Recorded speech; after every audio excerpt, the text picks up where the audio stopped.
Evidence act के तहत पिछले लेक्चर में सेक्शन 6 पढ़ाया जा रहा था। धारा 6 की आपको इंग्लैंड का कानून बताया गया। इंग्लैंड के कानून में 2 केस महत्वपूर्ण बताए गए। आपका वह दोनों केस याद रखना है। और बिहार के लिए बताया गया था सांवल दास बनाम बिहार राज्य का केस बिहार जे में पूछा जा चुका है। आइए, आपका बताया गया था कि इंग्लिश न्यायालयों ने हमने देखा कि रेह जेस्टे की व्याख्या कभी लिबरल किया, यानी कि कभी उदारवादी व्याख्या की, तो कभी आपका कठोर व्याख्या किया। इसीलिए उचित कारणों से ही भारतीय साक्ष्य अधिनियम में कहीं भी रेह जेस्टे शब्द का प्रयोग नहीं किया गया है। लेकिन मुख्य रूप से रेह जेस्टे या एक ही समव्यवहार का भाग जो है मुख्य रूप से धारा 6 में समाहित किया गया है, लेकिन इसके कुछ अंश धारा 7, 8, 9 और 14 में भी मिलते हैं। धारा 6 का बेयर एक्ट देखा जाए, एविडेंस एक्ट का बेयर एक्ट के एक शब्दों को अच्छे से देखना है। इंटरव्यू में देखिए कैसा क्वेश्चन बना है, ये भी आपको सतर्क रहना है। देखिए आपका क्या क्या बेयर एक्ट में दिया गया। जो तथ्य विवादक न होते हुए भी, यानी कि जो फैक्ट विवादक यानी कि फैक्ट इन इशू न होते हुए भी, इसका मतलब पहला एसेंशियल एलिमेंट ये निकला कि कोई ऐसा तथ्य हो, कोई ऐसा तथ्य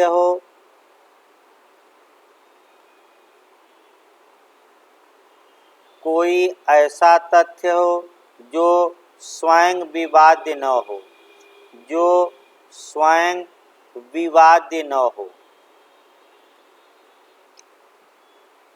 जो स्वयं विवाद्य न हो, यानी कि कोई ऐसी बात जिस पर कोई विवाद नहीं है। अगला शब्द देखिए, जो तथ्य विवाद्य न होते हुए भी किसी विवादक तथ्य से उस प्रकार संसक्त हैं, यानी कि कोई बात है जिस पर कि कोई विवाद नहीं है, लेकिन वह बात विवादक तथ्य से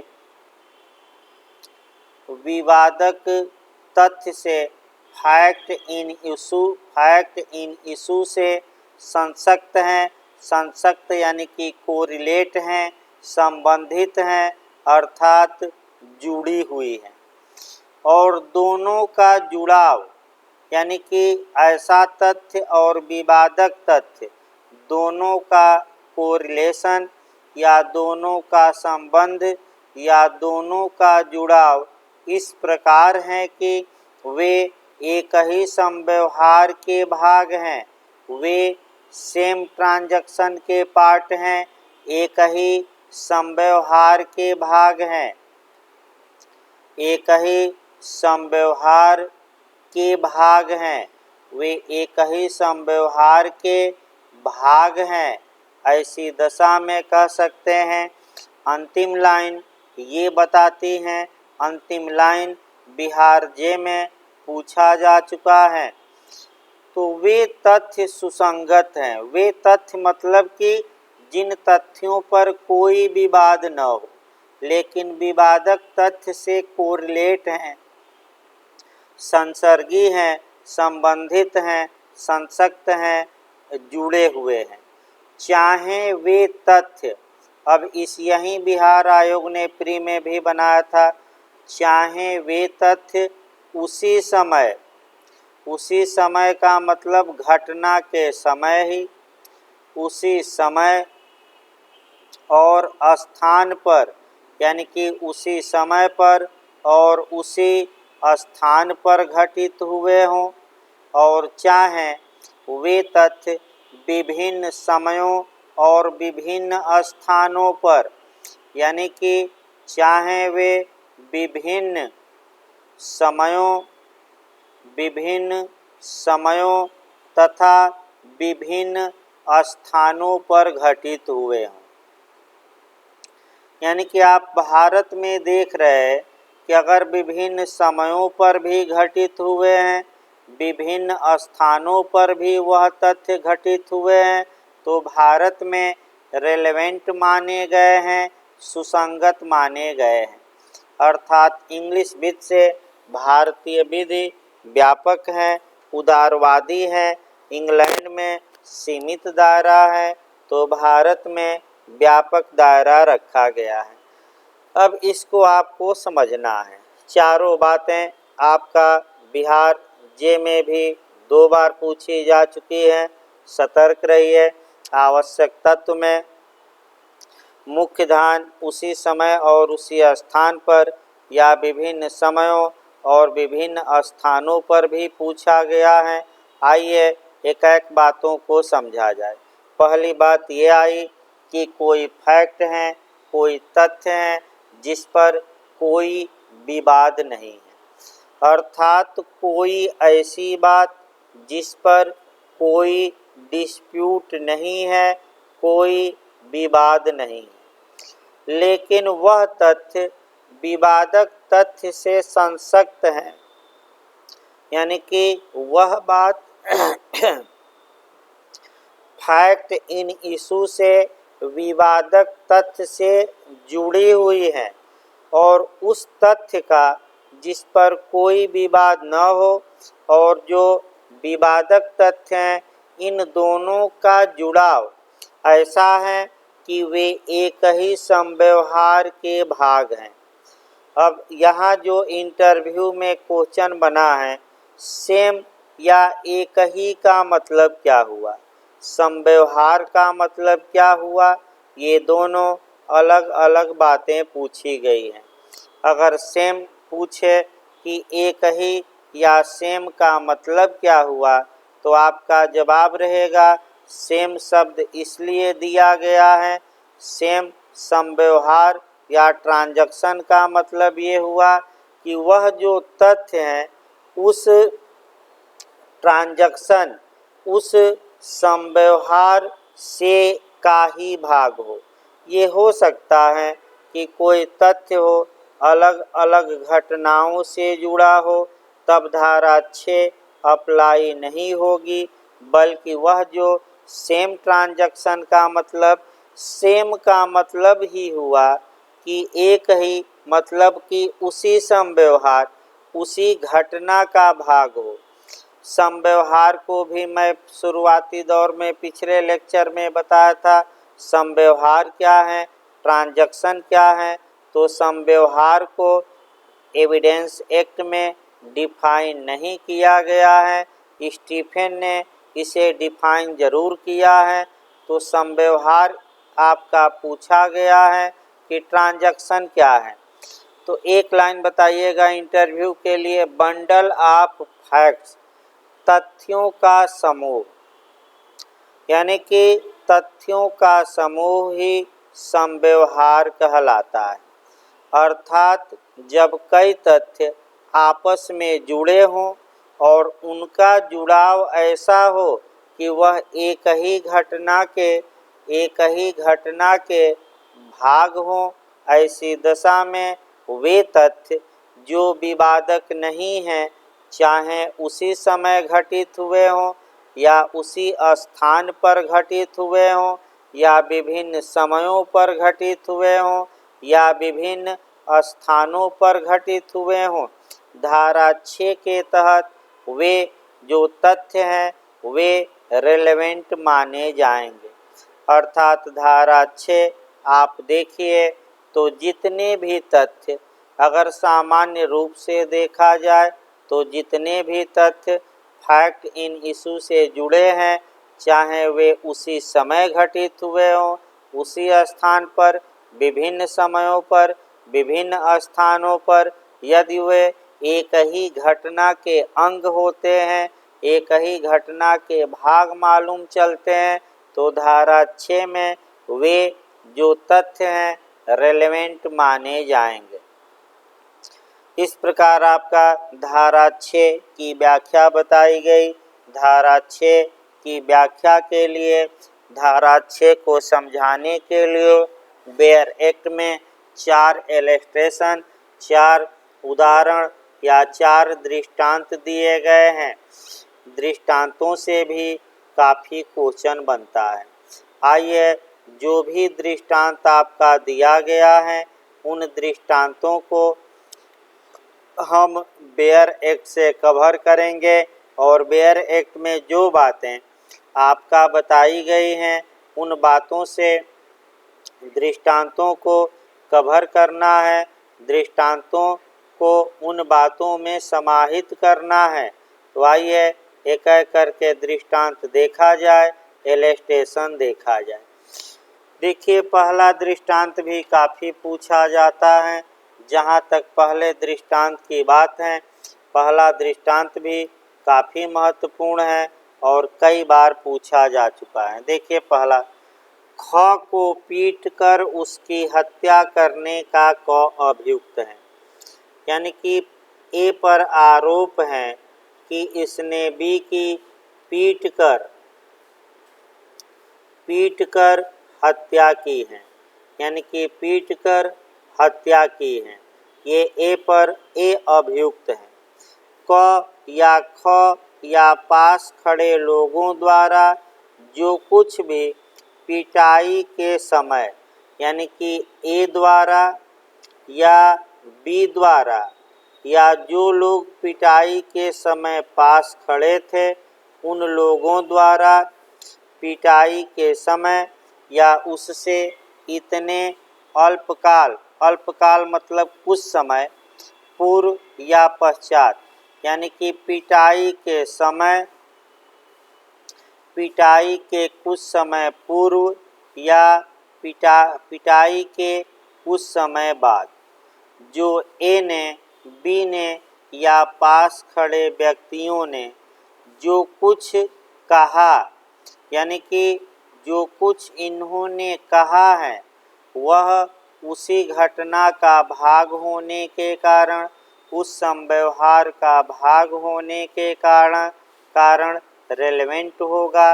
ए ने जो कहा वह भी रेलेवेंट होगा, बी ने जो कहा या किया वह भी रेलेवेंट होगा और पास खड़े व्यक्तियों ने जो किया या कथन किया वह भी रेलेवेंट माना जाएगा। पहला ये उदाहरण था। आइए दूसरा उदाहरण दिया जाए। जो दूसरा दृष्टांत है वह देखिए। चारों दृष्टांत पढ़कर जाइएगा कंपटीशन के लिए, यहाँ से भी आपका अच्छा क्वेश्चन बनता है। दूसरा दृष्टांत देखा जाए। दूसरा दृष्टांत ज़्यादा पूछा जाता है। क एक सशस्त्र विप्लव में भाग लेकर, यानी कि ए एक सशस्त्र विप्लव में भाग लेता है। अब इस विप्लव में क्या क्या होता है? इसमें संपत्ति नष्ट की जाती है। कुछ लोग संपत्ति नष्ट करते हैं, कुछ लोग सेना पर या फौजों पर आक्रमण करते हैं, कुछ लोग इसके बाद कुछ लोग जेल तोड़ते हैं, यानी कि जेल तोड़कर कह सकते हैं कि कैदियों को बाहर निकालते हैं। और ये सब करके भारत सरकार के खिलाफ युद्ध का आरोप है, यानी कि आईपीसी की धारा 121 का आरोप है। आईपीसी की धारा 121 भारत सरकार के खिलाफ युद्ध को दंडित बनाती हैं और इसमें जो दंड हैं, अधिकतम दंड मैं बता दूं, डेथ सेंटेंस या मृत्यु दंड का भी प्रावधान है। इन तथ्यों का घटित होना एक ही साधारण संव्यवहार का भाग है। ऐसी दशा में चाहे ए सभी जगह उपस्थित न हो, केवल एक ही जगह उपस्थित हो, फिर भी ये सारी बातें साक्ष्य में पेश की जाएंगी, क्योंकि ये सभी बातें एक ही संव्यवहार का भाग हैं। आइए तीसरा दृष्टांत देखा जाए। जो तीसरा उदाहरण दिया गया है वह देखिए। तीसरा इलस्ट्रेशन आपका पत्र वाला है, ये भी इलस्ट्रेशन पूछ चुका है। देखिए क एक पत्र में जो एक पत्र व्यवहार का भाग है अंतर्विष्ट अपमान लेख के लिए ख पर वाद लाता है। जिस विषय से अपमान लेख उद्भूत हुआ है उससे संबंध रखने वाले पक्षकारों के बीच जितनी चिट्ठियां हुई हैं वह सुसंगत हैं, अर्थात ए बी पर मानहानि का मुकदमा लाता है, डिफमेनेशन का मुकदमा लाता है मानहानि का, और ए ये कहता है कि बी ने मुझे लेटर लिखा था। मान लीजिए पहले लेटर में मानहानि की बात नहीं थी, दूसरे लेटर में भी नहीं थी, लेकिन तीसरे लेटर में मानहानि की बातें लिखी गई हैं।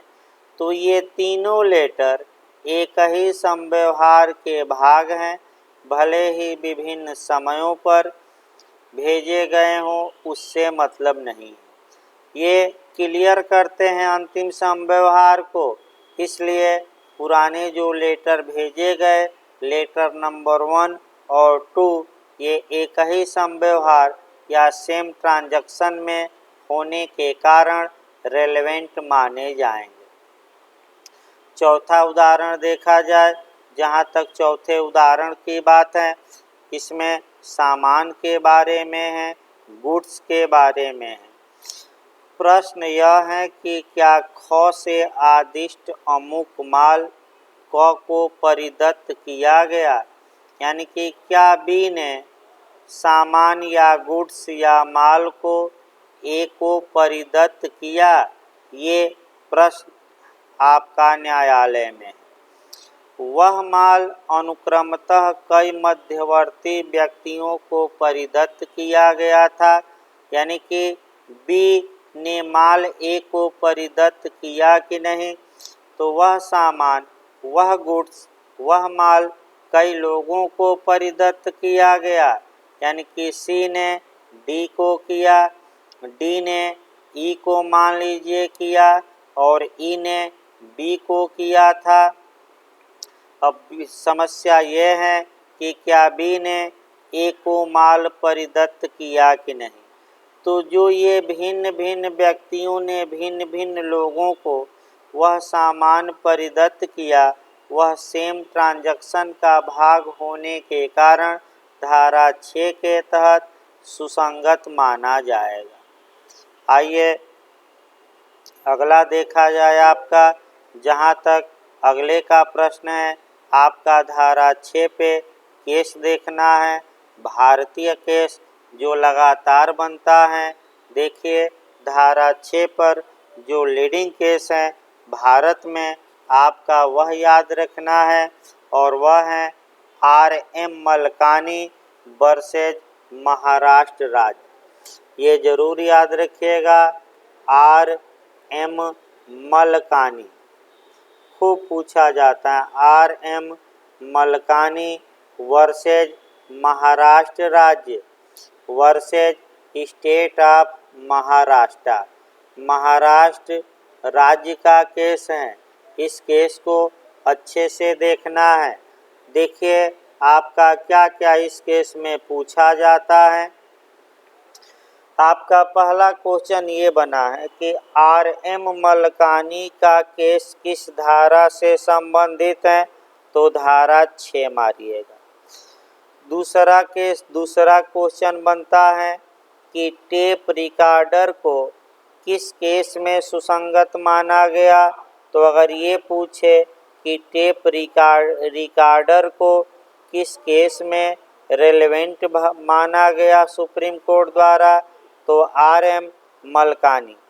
फिर पूछा जाता है टेप रिकॉर्डर की धारा में सुसंगत है, धारा 6 में सुसंगत है।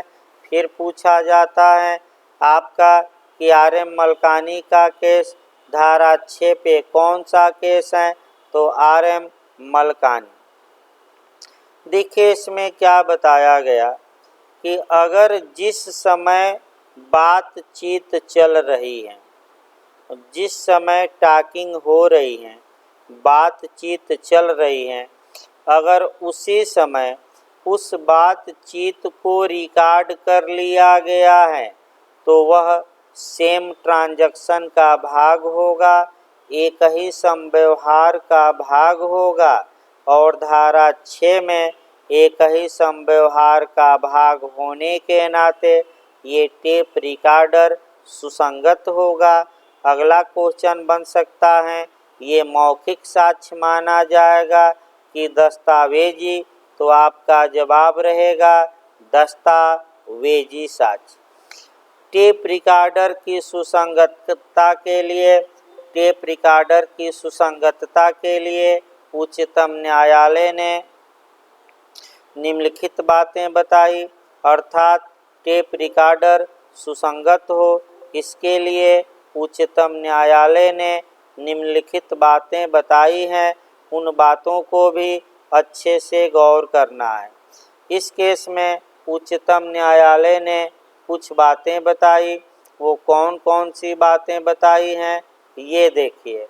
उच्चतम न्यायालय ने ये बताया कि टेप रिकॉर्डर के लिए 4 बातें सुसंगत हैं, यानी कि आपका 4 बातें सुसंगत हैं। कौन कौन सी बातें हैं? पहला, आवाज़ तब रिकॉर्ड की गई हो, आवाज़ तब रिकॉर्ड की गई हो जब बातचीत हो रही हो, यानी कि बातचीत होने के दौरान ही आवाज़ रिकॉर्ड की गई हो, पहला क्वेश्चन।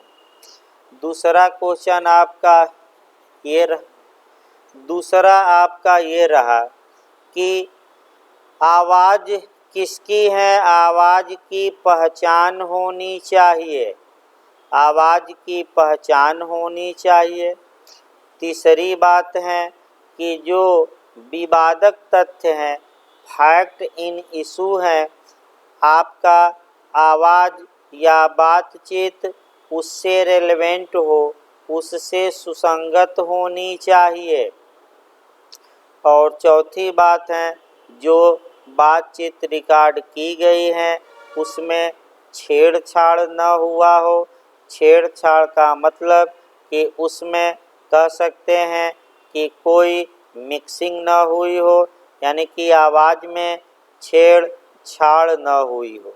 ये भी आपका, यानी कि आवाज़ की छेड़छाड़ न हुई हो, इसका मतलब ये हुआ कि आवाज़ की शुद्धता साबित की गई हो कि आवाज़ शुद्ध है, कोई बनावटी नहीं है। चारों बातों को समझिए। पहला, जो आवाज़ या आवाज़ टेप की गई है वह तभी टेप की गई हो जब बातचीत चल रही है। तो ऐसी दशा में मैं बता दूं, तमाम लोग हैं जो रिकॉर्डर लगाए रहते हैं मोबाइल में, और जब भी किसी से बात करते हैं तो ज़्यादातर बातें वे रिकॉर्ड भी करते हैं। हमारी भी कई लोग आपका बातें आवाज़ कर लिए थे और आवाज़ करके दूसरे लोगों को सुना रहे थे। तो ये उचित नहीं है, सबको बताया जाए कि हमारी भी बातें रिकॉर्ड करिए और रिकॉर्ड करके अन्य लोगों को सुनाइए। तो दूसरा बात, आवाज़ किसकी है इसकी पहचान होनी ज़रूरी है, क्योंकि आपका ये भी हो सकता है कि कोई बड़ा कलाकार हो जैसे राजू श्रीवास्तव जैसे, और ऐसी दशा में वह किसी की आवाज़ में बोल सकते हैं और बातें रिकॉर्ड करके किसी को फंसाया जा सकता है। तीसरी बात, जो विवादक तथ्य हैं उसी से संबंधित आपका कह सकते हैं कि उसी से संबंधित वह बातचीत होनी चाहिए, यानी कि बातचीत फालतू न हो, बल्कि आपका विवादक तथ्य से कुछ न कुछ उसका रिश्ता होना चाहिए। और सबसे महत्वपूर्ण है कि बातचीत जो रिकॉर्ड की गई है उसकी शुद्धता प्रमाणित की गई हो, यानी कि बातचीत जो टेप किया गया है उससे छेड़छाड़ न किया गया हो। अब पहचान के लिए देखिए क्या होता है। आवाज़ का नमूना लिया जाता है, आवाज़ का नमूना लैब में भेजा जाता है, लैब वाले आवाज़ का नमूना और उस रिकॉर्डर को मिलान करते हैं। अगर मिल गया तब पहचान हो गई, और नहीं मिला यानी कि ये आवाज़ में शुद्धता नहीं है, छेड़छाड़ की गई है। तो 4 बातें न्यायालय में साबित करना पड़ेगा। आइए देखा जाए। RM मलकानी के बाद जो केस आता है बिहार राज्य बनाम सांवल दास का, कई बार बताया जा चुका है। अब आइए रेह जेस्टे की आलोचना। रेह जेस्टे की आलोचना देखा जाए। तमाम विद्वानों ने रेह जेस्टे की घोर आलोचना की है। यानी कि क्यों आलोचना इसकी की जाती है? इसलिए आलोचना की जाती है कि जो रेह जेस्टे का सिद्धांत है, ये सिद्धांत कह सकते हैं कि अनिश्चितताओं को जन्म देता है, अन्य धाराओं में दी गई बातों को सीमित करता है। विद्वानों ने इसकी घोर आलोचना भी की है। क्वेश्चन का मॉडल देख लिया जाए। पहला मॉडल ये बनता है कि कौन आलोचना नहीं किया है, तो 3 विद्वान की आलोचना याद रखिए, हो सकता है कंपटीशन में आ जाए। पहला फिलिप्स देखते हैं। फिलिप्स महोदय ने भी रेह जेस्टे के सिद्धांत की आलोचना की है, और आलोचना करते हुए क्या बताते हैं? यह सिद्धांत अनिश्चितता को जन्म देता है। अनिश्चितता, यह सिद्धांत अनिश्चितता को जन्म देता है। अब कैसे अनिश्चितता को जन्म देगा? अनिश्चितता ये आई कि कोई विवादक तथ्य से जुड़ा तथ्य है, वह धारा 6 में सेट किया जाए कि 7 से 55 तक में सेट किया जाए, ये भ्रम पैदा करता है। ये सिद्धांत अनिश्चितता पैदा करता है। कई विद्वानों ने तो ये कहा कि केवल धारा 6 ही पर्याप्त है, क्या ज़रूरत थी 7 से लेकर 55 तक की रचना करने की, क्योंकि धारा 6 में ही जो विवादक तथ्य से जुड़े हुए तथ्य हैं वे सभी तथ्य आ जाएंगे, तो क्यों बनाया गया 7 से 55 तक? ये आलोचना फिलिप्स करते हैं। दूसरा, प्रोफेसर स्टोन भी आलोचना करते हैं। प्रोफेसर स्टोन ये कहते हैं यह सिद्धांत किसी भी साक्ष्य संबंधी समस्या से अधिक संदेहास्पद एवं भ्रामक है।